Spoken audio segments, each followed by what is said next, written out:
ছাত্র সমাজের দাবি দাওয়াগুলো তো অন্তর্বর্তী সরকার মোটামুটি আস্তে আস্তে মেনে নিতেছেন।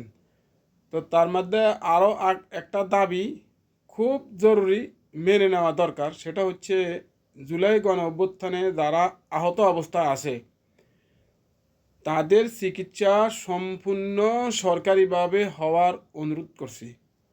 যেহেতু তাদের মধ্যে এমনও লোক আছে দুই বেলা খাওয়ার মতো পরিস্থিতিও নাই, কিন্তু দেশ ও দেশের মাটি দেশের মানুষকে ভালোবাসার কারণে জুলাই গণ অভ্যুত্থানে অংশগ্রহণ করেছে। দুর্ভাগ্যবশত ওনারা অ্যাক্সিডেন্ট হয়েছে, কেউ হাত হারাইছে, কেউ পা হারাইছে, কেউ পঙ্গু হয়ে গেছে। তো তাদের চিকিৎসার জন্য সরকারের কাছে বিনীত অনুরোধ করছি, অবশ্যই আপনাদের মেয়াদ কতদিন থাকেন তা জানি না, তবে এই কাজটা যদি করে না যান তাহলে পরবর্তী সরকারের কাছে তারা কোনো সাহায্য পাবে কিনা জানি না।